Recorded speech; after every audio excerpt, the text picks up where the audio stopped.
The most exciting things that we've been allowed to work on is Wordcamp.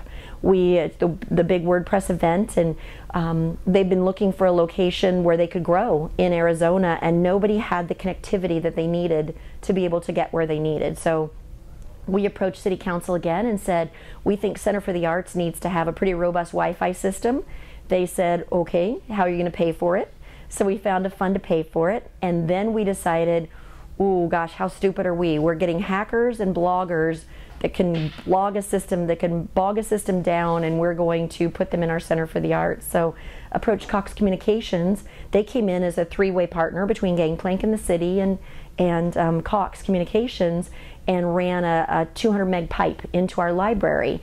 And the thing I like most about what Gangplank has really led us on to is that creating that environment where you could hold a large technology event is a phenomenal opportunity, but 300 days of the year it's sitting there and it's not being used. So by partnering with our IT division, Gangplank, and Economic Development, and Cox, we all came up with the idea, what if we ran the pipe into the library?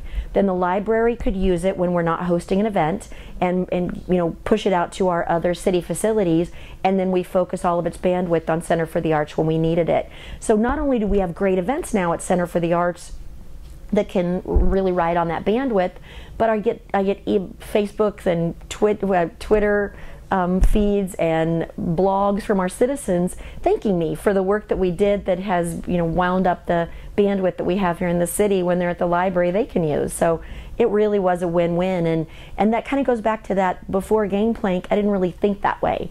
I thought more about how can I get from point A to point B and get done what I have to do. Now I think about what's the best win-win that's out there that we can all come out of this and make a difference in everything that we're doing.